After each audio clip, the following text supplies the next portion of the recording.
L'agilité est une qualité indispensable au football. Elle nous permet de passer d'une position à une autre, et ce, de manière rapide. Elle nécessite donc de l'équilibre, de la coordination, ainsi que des bons réflexes. Nous allons voir aujourd'hui, à travers une séance complète, comment on peut améliorer à la fois ses qualités d'agilité et ses qualités techniques. On commence tout de suite avec le premier exercice où on disposera quelques coupelles alignées. On devra réaliser l'aller en motricité en plaçant à chaque fois 2 pieds entre chaque case. On réceptionnera ensuite le ballon au bout et on devra le décaler et le bloquer avec la semelle en faisant l'aller-retour. On aura donc complété un passage lorsque le ballon sera de nouveau à sa place initiale.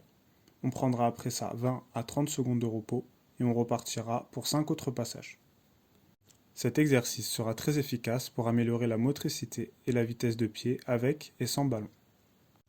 Il améliorera de même le toucher de balle et permettra donc d'être plus serein en match. Sur la partie technique, on utilisera essentiellement la semelle en allant d'un sens puis de l'autre. On passe ensuite au second exercice qui lui aussi est composé d'une partie sans ballon et une partie avec ballon. On utilisera 2 coupelles au départ qui nous serviront à faire 4 déplacements latéraux sous forme de pas chassés. On devra être suffisamment fléchi et mettre le maximum d'intensité possible. Après cela, on réceptionnera le ballon pour effectuer un premier changement de direction, puis un second, et enfin terminer sur une petite accélération avec ballon. On essaiera de maintenir le plus de vitesse possible tout au long de l'exercice. Après un passage, on prendra 30 à 40 secondes de repos et on fera ici aussi 6 passages au total. L'exercice travaillera la faculté à se déplacer latéralement tout en étant fort sur ses appuis. On doit pouvoir autant se déplacer vers l'avant que latéralement pour avoir la meilleure agilité possible. Pour le troisième exercice, on devra réaliser 4 sauts en alternant jambe droite et jambe gauche. Les sauts devront être vers l'avant et légèrement sur le côté.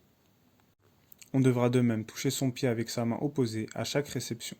Cette partie de l'exercice nous permettra de gagner en stabilité et de même en puissance. Si je veux développer une bonne agilité, je dois pouvoir générer de la force sur une jambe à la fois. On devra ensuite prendre le ballon et réaliser un slalom. On placera les coupelles assez écartées afin de réaliser des courses un peu plus longues.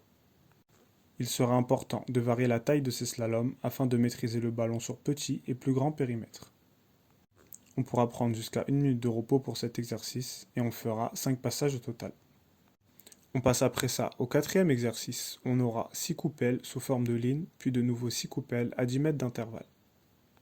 L'exercice sera assez simple, on aura comme pour les autres exercices un travail sans ballon où on devra avancer et reculer en réalisant des petits pas et en étant proche des coupelles.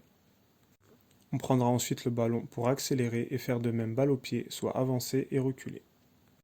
Comme pour les autres exercices, on cherche à transposer la vitesse d'un mouvement avec le ballon au pied. C'est pour cela que les parties sans et avec ballon se ressemblent. Pour cet exercice, on pourra prendre 45 secondes à 1 minute de repos. On essaiera toujours d'aller le plus vite possible sans que la qualité d'exécution soit entachée. On n'hésitera pas à prendre plus de repos si c'est nécessaire. Pour le cinquième exercice, on commencera par contourner une première coupelle puis une seconde. On prendra ensuite le ballon et on réalisera un tour sur les 2 coupelles qui suivent. On finira ensuite l'exercice par une légère accélération. On a encore un mouvement différent sur cet exercice qui consiste à tourner avec ou sans ballon. Ce mouvement demande forcément une certaine agilité et peut se retrouver parfois en match. Comme on peut le voir, on utilisera ses mains sur la première partie de l'exercice et on essaiera de même de fléchir au niveau des jambes pour améliorer sa fréquence d'appui. On prendra 45 secondes de repos sur l'exercice et on réalisera 6 passages. On a ensuite un sixième exercice où on devra accélérer et réaliser des changements de direction. On se mettra toujours face à la coupelle qu'on ciblera et on réalisera des petits appuis lors du changement de direction. Ici aussi, on devra utiliser ses bras pour gagner en vitesse d'exécution. Arrivé à la fin du parcours, on réceptionnera le ballon et on devra réaliser le retour en slalom balle au pied.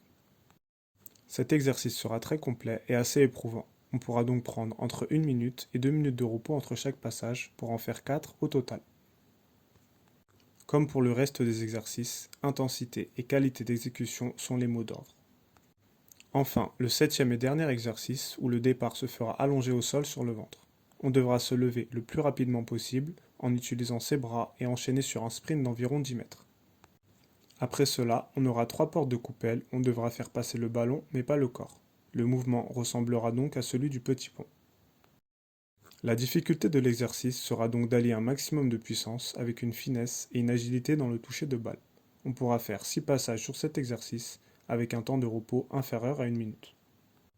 Ainsi s'achève cette séance très complète où on travaillera sur tout type de déplacement et sur des aptitudes physiques variées, sans oublier le développement de la technique qui passe avant tout et qui doit être inclus très régulièrement. À présent, si tu souhaites développer particulièrement tes qualités de vitesse et de technique, j'ai développé un programme se focalisant sur ces deux aspects extrêmement importants dans le football moderne. Clique sur le premier lien dans la description pour plus d'informations. C'est tout pour cette vidéo que je t'invite comme d'habitude à liker, commenter et partager si elle t'a plu. Abonne-toi et active les notifications pour ne rien rater des suivantes. Et d'ici là, je te dis à très vite pour d'autres contenus sur l'entraînement. Et donc voilà, je recommande ce livre pour les footballeurs. Karim Tarwat, un ensemble.